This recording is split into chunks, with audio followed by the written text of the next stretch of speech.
The molar mass is the mass of 1 mole of a substance and is given in terms of grams per mole. It's the mass in grams of 1 mole of that substance. In the periodic table, we see, for example, silver is 1 mole of silver is 107.9 grams. So let's give the molar mass of these elements. For this, you look at the periodic table. For potassium is 39.1 grams.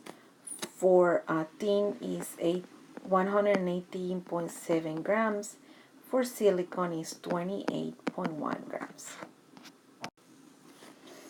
What we're going to do now is calculate molar masses. We are going to find the molar masses of each element using the periodic table, multiply each molar mass by the number in the formula, the subscript, and then calculate the molar mass by adding all this.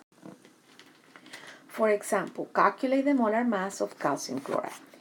How many calciums do we have? 1, so it would be 40, the mass of calcium, plus we have 2 chlorines, and each chlorine is 35.5, so we have to multiply 35.5 times 2 and add it to 40. The molar mass of calcium chloride is 111 grams per mole.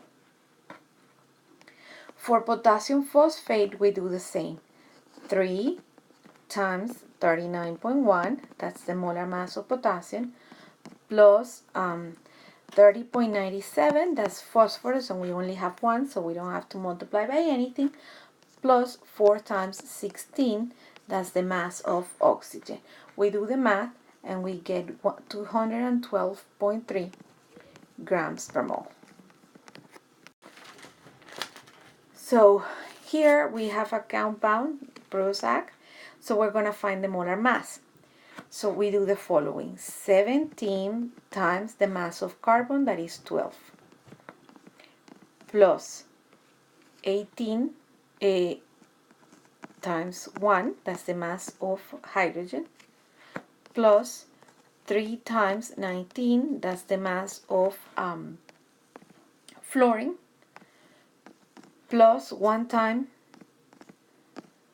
14, because we only have 1 nitrogen, plus 1 times 16, because we only have 1 oxygen. When we do the math, we get 309 grams per mole, so the answer is C. So 1 mole of each substance is going to have the same amount of atoms. The difference is going to be the mass. For example, here we have 1 mole of sulfur, 1 mole of iron, 1 mole of sodium chloride, potassium dichromate, and sugar. All of these have the same amount of atoms, but we see that the mass is different. We can use the molar mass as a conversion factor. 1 mole of methane equals to 16 grams. In this case, we can write 16 grams over 1 mole or 1 mole over 16 grams. So what we're going to do is do calculations using the molar mass. And for this, we'll have the units that are given, applying to convert grams to moles or moles to grams. We need to find the molar mass and set up the problem. So we're going to be doing 3 problems together. How many moles are present in 60.5 grams of potassium chloride? First thing we do is we need to find the mass of potassium chloride. The molar mass of potassium chloride is 74.6 grams per mole. How do you do this?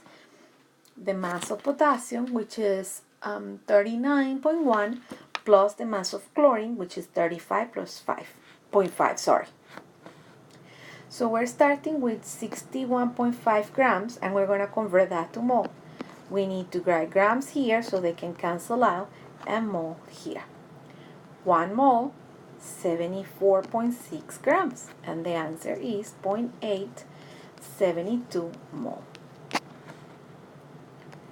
The second one is we have 5.8 grams of this.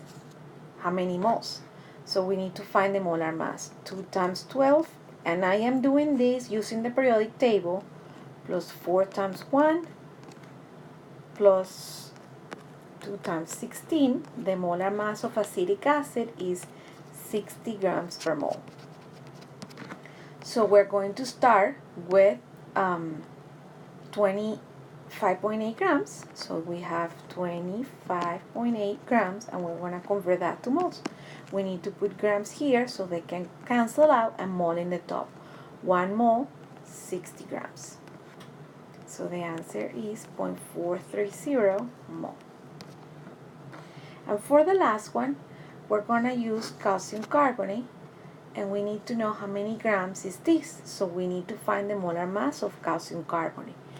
Calcium is 40 plus 12 plus 3 times 16.